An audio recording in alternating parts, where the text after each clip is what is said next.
Hi, and welcome to Back in the Groove. It's been a terrible week for the music world this week with the announcement of the death of John Sykes. And in this video, I want to pay tribute to John and share some of my collection of John's work and uncover some of the gems and rarities that are in my collection and that some of you may or may not know about. Now, John started out in a band called Street Fighter, which coincidentally was with Merv Goldsworthy, who later went on to be part of FM and other bands. But I don't actually have the Street Fighters record itself, but I do have it on this bootleg, which is called John Sykes, Blonde and Dangerous. This contains the track that John played on, I believe the only track John played on with Street Fighters, which is called She's No Angel, which is on the Electric Warriors album. Now, this CD claims that he played on another 4 tracks, I believe, from another EP of theirs, but I don't think that's actually the case. John actually only recorded the 1 track, to my knowledge. And then, of course, he went on to join Tigers of Pangtang, releasing a couple of albums, Spellbound, which I don't have the album, but this is a single that came from there. This is Hellbound. It's a double single, and this has the audition tapes on a separate disc as well. And, of course, there was the follow-up album, Crazy Nights. This particular one has got an extra 12-inch record in with Slip Away and the Stormlands on it as well. He also, after this album, although he'd left Tigers, he also appears on this The Cage album, in the form of the solo on Love Potion number 9. Now, although there's plenty of good Tigers tracks to talk about, or that we could talk about, I think at this point John is really building his reputation, and then goes off and leaves Tigers of Pangtang. And at that point, he, going back to this CD, he started to work with John Sloman in a band called Badlands, which was John Sloman's Badlands, not the band Badlands that we know with Jake E. Lee and Ray Gillen, etc. And there's 4 tracks on here that were recorded under the Badlands moniker. One of them actually went on to become a track on John Sloman's Disappearances Can Be Deceptive album, and it's called Save Us, or in this case it's Which One Will Save Us, it's called on this particular disc, but on the John Sloman release it's just called Save Us, and it's a great track. And if you've not heard that John Sloman album, it's a really good album. But then, of course, we all know that John went on to join Thin Lizzy. And my memory of really seeing John for the first time was with Thin Lizzy on The Tube, which was a UK TV programme. Used to be on around 6 o'clock every Friday. And I remember seeing Phil and the Lizzy boys with this new boy, John Sykes, I think it was in a local bar or something. And they played Cold Sweat. And I was just blown away. Cold Sweat performance was incredible. To see John playing the Cold Sweat riff, kicking out some of those pinched harmonics and the crazy vibrato that he's got, was just great to see. So, of course, joining Thin Lizzy, he went on to work on this album with Phil and the boys. And this is Thunder and Lightning, of course. And it's a great title track. Thunder and Lightning is great. We've got the Cold Sweat, which we just talked about. The Sun Goes Down. Holy War is a great one, and we've got Bad Habits, Baby Please Don't Go, etc. And I was lucky enough to see John Sykes and the Thin Lizzy Boys on this tour. I've told the story in another video about almost accident I got into on the way there. But this was a great album, and probably really brought John to light for most people, I think, through the release of that album. Now, following that album, of course, we then went on and got this album, which is Thin Lizzy Live. And we've got John performing live on this, along with lots of the other ex-Thin Lizzy guitarists. We've got Eric Bell, we've got Brian Robertson, we've got Gary Moore, all on stage at the same time. And there's some great versions, live versions of tracks on here with them playing on. And it's a kind of updated version of the Live and Dangerous album. With some of the more newer tracks. So you get things like Hollywood and Angel of Death and Are You Ready, Sun Goes Down, etc. Lots of great tracks on this particular recording. So it really is a good album. Now, I think after that, and forgive me if I get my timelines wrong on some of this. I may be misremembering or not having them in the right chronology. But I think after Thin Lizzy, then we got the John Sykes solo single, Please Don't Leave Me, which had Phil Lynott on vocals, of course, which is a really nice sort of ballad instrumental. There was an instrumental version of it. And this was very kind of Gary Moore-esque, I think, like reminiscent of some of the work that Phil had done with Gary Moore. Now, after that, of course, we got what is probably the legendary album that we all think of John on, which is Whitesnake's 1987. He did join Whitesnake before this, doing overdubs on another album, which I don't have to hand. This is one of the singles that came off the album. This is Love Ain't No Stranger.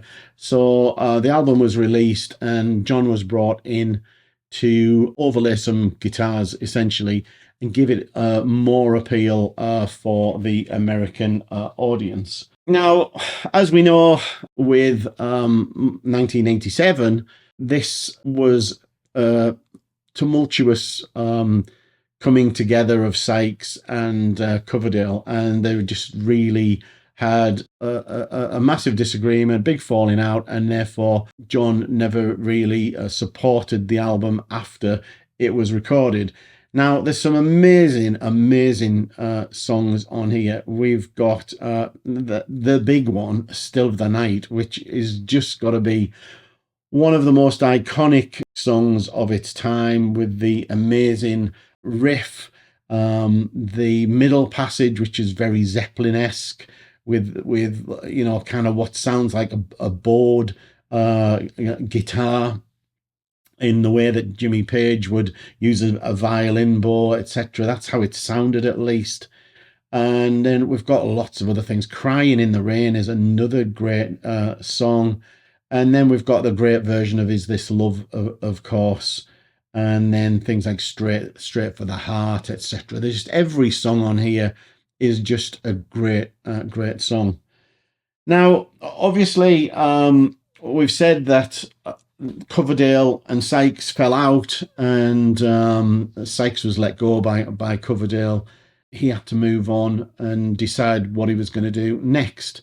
I think it was at this point that he started to put together what would become Blue Murder, but there was a lot of lineup changes along the way before it became what we know of Blue Murder. I know at one point we had Ray Gillan on board and Cozy Powell as part of the lineup. I believe Cozy at that point got an offer to join Black Sabbath, so left. And then Vinny Appice came in, but then Ray Gillan got fed up and went off. And We even at one point had Tony Martin joining the band, but he also left, although he did write one of the classic tracks on the Blue Murder album. And it was John Kalodner from Geffen who had said to John, I think, that he thought he should sing the album himself. And that's what he did. So we ended up with Blue Murder, which I think it's a real toss-up for me, to be honest, between this and the Whitesnake 1987 album as to which is the highlight of John's career. This again, I think is an outstanding album. Every single song on it is amazing. In particular, Valley of the Kings, which is the one that was written with Tony Martin, I believe. We've got Billy, Ptolemy. Out of Love is a great sort of ballady, one of the power ballads that Sykes is so good at. But I think this one wins in a way because, he's coming out in his own right with his own band and stepping up as the frontman and the singer of the band. And his vocals were outstanding on this. I think, I said earlier, he's really underappreciated as a singer, I think. And so this is right up there with some of his best work. Now, that was followed up with a second Blue Murder album. The problem is by this time, the band had sort of broken up and we've got other people coming in. Tony Franklin's gone. Although I think Tony Franklin actually plays a lot on this CD, if I remember rightly. But he's essentially left the band. And I think it's at this point Marco Mendoza comes in and other people. Now, it's still a great album. So we've still got things like We All Fall Down. It's still very much in that Blue Murder vein. We've got She Knows. We've got Cry for Love. There's just, again, lots of great tracks on here. And some people actually seem to think this is a better album than the debut, but I'm certainly not of that opinion myself. I think the debut is just incredible. Now, next up, again, if I've got the right chronology, we've got this. Now, this is an unusual or fairly rare promo single. This is Cry for Love. It's the 1990 version. And it is a promo. And what's interesting about this, it has Tony Franklin on, Nick Green on keyboards, and Anders Johansson on drums.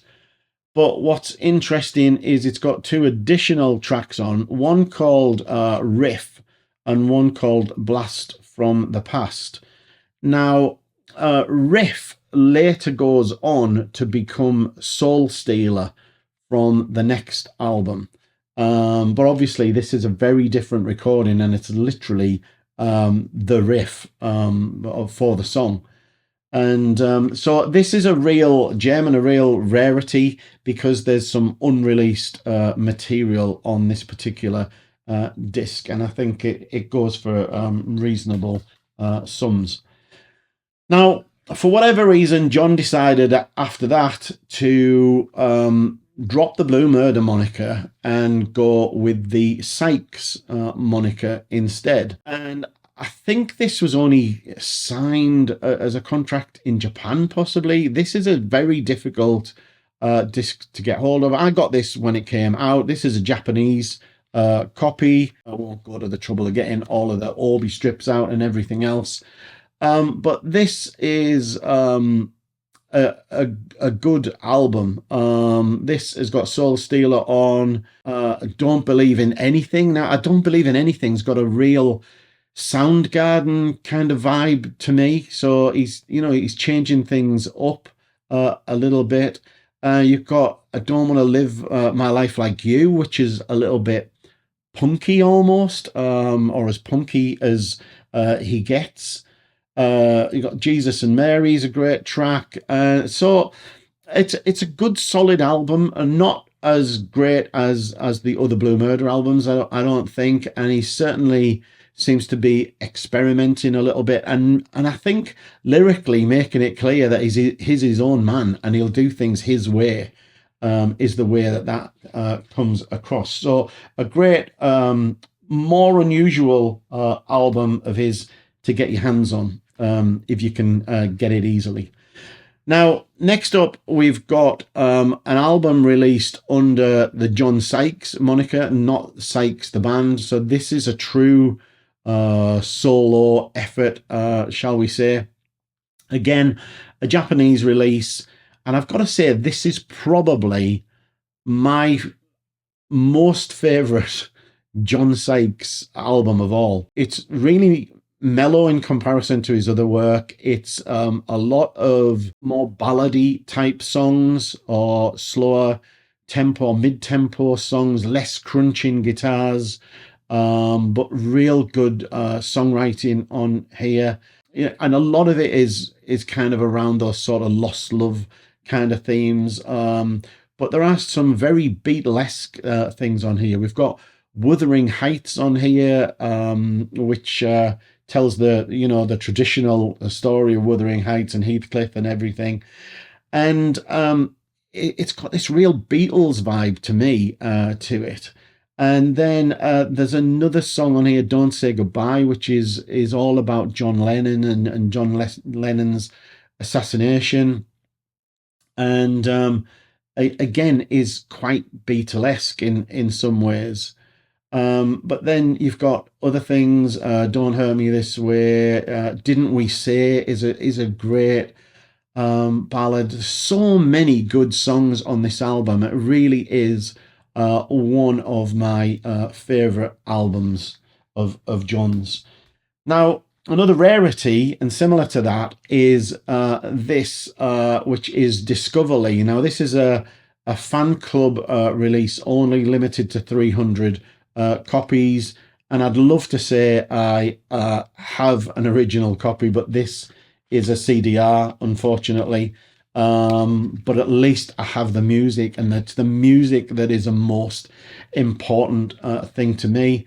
This was, if anybody's out there who's got this was number 60. I don't know if that's going to focus. This was number 60 of 300. Whoever it was, I managed to snag a copy from.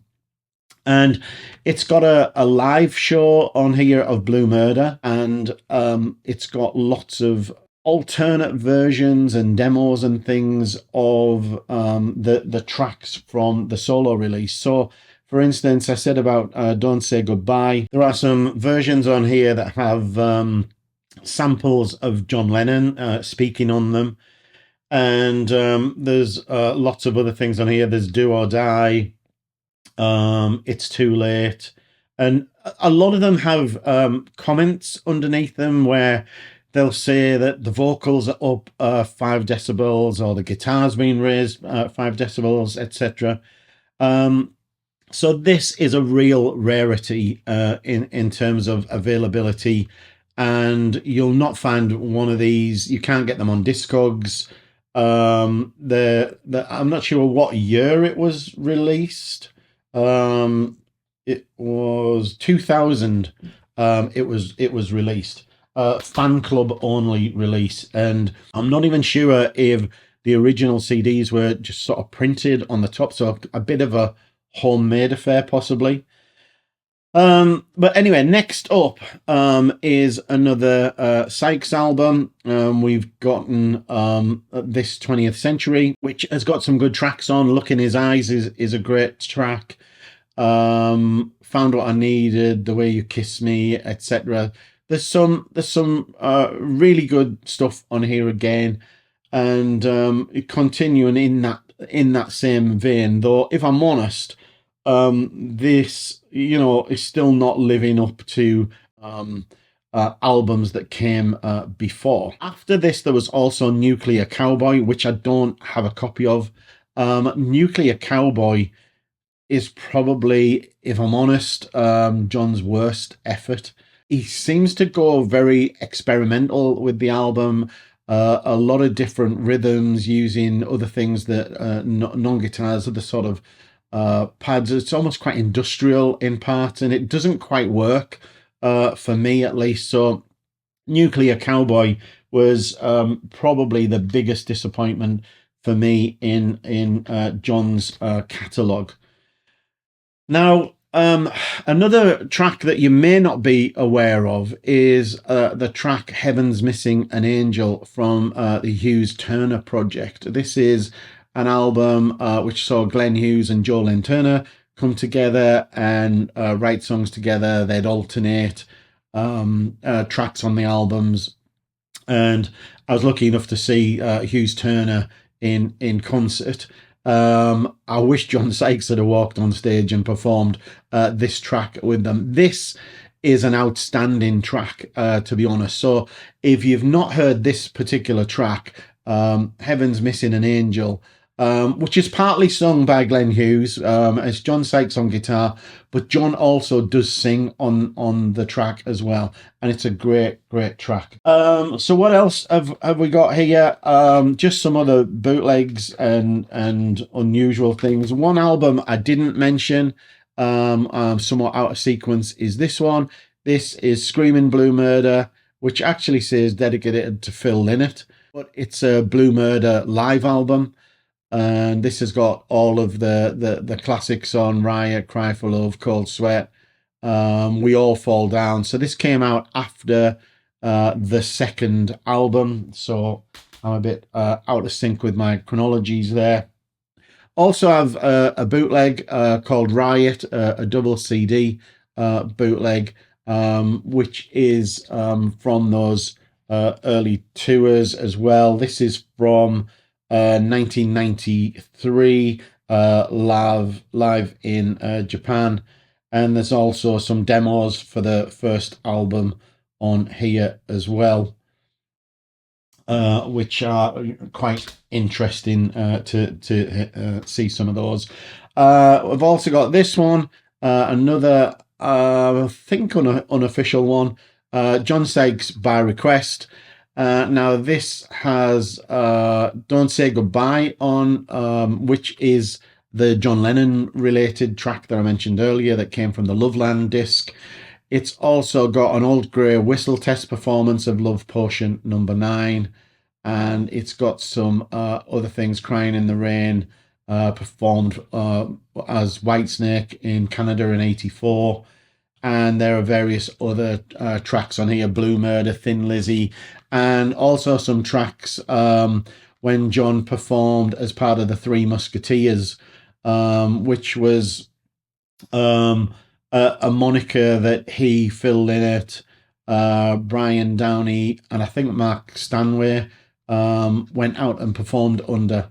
And they typically did a lot of Phil's solo material, I think.